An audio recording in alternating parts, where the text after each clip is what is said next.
नमस्कार दोस्तों, स्वागत है आपका मेरे YouTube चैनल अमन की कहानियों में। अगर आपको डरावनी कहानियाँ सुनना पसंद है तो आप इसी चैनल को सब्सक्राइब ज़रूर करें। ऐसा करने से आगे आने वाली वीडियो आपके पास आसानी से पहुंच जाएगी। दोस्तों, यह कहानी राजस्थान के कोटा शहर की एक भूतिया हवेली की है। तो अब ज़्यादा देर ना करते हुए हम यह कहानी विस्तार से जानते हैं। यह हवेली राजा महाराजा के समय में बनाई हुई थी, लेकिन पिछले 18 सालों से इस हवेली में आज तक कोई भी रहने के लिए नहीं आया।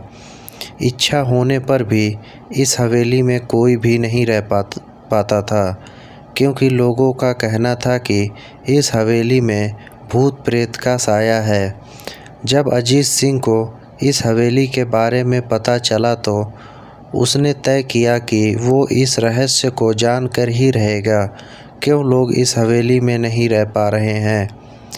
उसने मजबूत इच्छा शक्ति से हवेली में रहने की पूरी तैयारी कर ली। जब उसने हवेली के अंदर जाने के लिए पैर आगे बढ़ाए तो दरवाजे पे किसी अनजान व्यक्ति ने उसे रोक लिया और नज़दीक जाके बोला, कौन हो आप और किधर जा रहे हो। तब अजीत सिंह ने जवाब दिया कि जी आप कौन। उसने बताया, मेरा नाम अर्जुन सिंह है और मैं यहीं पास में ही रहता हूँ। तब अजीत सिंह ने कहा, ओह अच्छा, मैंने सुना कि यह एक भूतिया हवेली है और कोई यहाँ पर नहीं आ पाता, इसलिए मैं इस हवेली में एक दिन रुकने का फ़ैसला किया हूँ। अर्जुन सिंह ने कहा, जी हाँ, आपने सही सुना है और आप भी अंदर मत जाइए। मेरी माने तो आप भी वापस लौट जाइए, यहाँ बहुत खतरा है। यह सुनकर अजीत सिंह खुश हो गया, जैसे उन्हें कोई लॉटरी लग गई हो। अर्जुन ने उसकी खुशी को देखकर बोला, आप क्यों खुश हो रहे हो? आपको तो भूत का नाम सुनकर डर जाना चाहिए। शायद आपको पता नहीं होगा कि मैं भूत प्रेत में काफ़ी दिलचस्पी रखता हूँ। अगर इस हवेली में भूत है तो मैं अंदर ज़रूर जाऊँगा और सारी सच्चाई का पता लगाऊँगा। इतना कहकर अजीत सिंह उस हवेली में चले गए। अंदर जाके अजीत सिंह ने अपने बैग को साइड में रखा और हवेली के चारों ओर देखने लगे। सारे रूम भी चेक कर लिए। बाद में ड्राइंग रूम में आके सोफ़े पर बैठ गए। उसने वहाँ बैठकर दारू के 2-4 पैक पिए। वहीं अचानक उस रूम में लाइट का एक बल्ब चालू बंद होने लगा, लेकिन अजीत सिंह ने उस पर ध्यान नहीं दिया। थोड़ी देर बाद दूसरा बल्ब चालू बंद होने लगा। फिर तो हवेली की सारी लाइट चालू बंद होने लगी।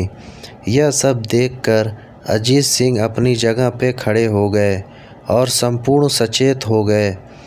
अचानक उसके सामने एक छोटा टेबल हवा में उड़ने लगा। करीब 6 फुट हवा के ऊपर जाके गोल गोल घूमने लगा और बाद में अजीत की ओर तेज़ी से आगे बढ़ने लगा। अजीत ने तुरंत ही अपनी जगह बदल ली और दूसरी ओर छलांग लगा दी और वो टेबल वहीं जाके गिरा जहां अजीत सिंह खड़े थे। अजीत सिंह कुछ समझ पाते उतने में सोफ़े की सीट उसकी ओर आने लगी और अजीत सिंह जल्दी से खड़े होकर छलांग लगा दी और दूसरी ओर कूद गए, जिसके कारण सोफ़ा दीवार से टकराया और अजीत बच गया। अचानक सब कुछ शांत हो गया। अजीत ने चारों ओर सतर्कता से देखा और बड़ी आवाज़ में बोला, तुम जो भी हो सामने आके बात करो। वहीं एक बड़ी परछाई उसके सामने आई। अजीत ने उस परछाई को देखकर बोला, कौन हो तुम और क्यों मुझे मारना चाहते हो? परछाई बोली, तुम्हारी भूल के कारण। अजीत, मेरी भूल? मैंने कौन सी भूल की? परछाई, इस हवेली में आने की भूल। मैं किसी को इस हवेली में खुश नहीं देख सकता। अजीत: लेकिन क्यों? वो परछाई जवाब दी। आज से 18 साल पहले इस हवेली के मालिक ने मुझे यहीं पे मार डाला था। मेरी कोई गलती नहीं थी। इस कारण की वजह से मेरी आत्मा इस हवेली में भटकती रहती है और किसी को भी इस हवेली में नहीं रहने दूंगा, क्योंकि इस हवेली में मेरा खून हुआ था। इस हवेली में जो भी रहने के लिए आएगा उसकी मौत होगी। अजीत ने कहा, मैं तुम्हें अपने असली रूप में देखना चाहता हूँ। तब परछाई बोली, तुम्हें मारने से पहले मैं तेरी यह इच्छा अवश्य पूरी करूँगा। और उस परछाई ने एक भयानक और बहुत ज़्यादा डरावना रूप ले लिया।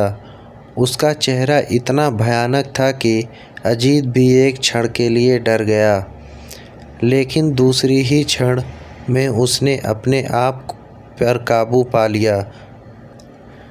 बाद में इसने अपनी जेब से एक सफ़ेद पाउडर निकाला और उस भूत पर फेंक दिया। भूत के ऊपर पाउडर पड़ते ही वो जलने लगा। बड़ी बड़ी ज्वाला उठने लगी। वो बहुत ज़ोर ज़ोर से चिल्लाने लगा और थोड़ी ही देर बाद वो पूरी तरह से जल गया। उसके बाद अजीत सिंह ने चैन की सांस ली और वहीं पर सो गए। दूसरे दिन सुबह जब अजीत सिंह को सही सलामत हवेली से बाहर आते देखा तो अर्जुन को आश्चर्य हुआ। अर्जुन ने अजीत से पूछा, तुम कैसे जिंदा हो?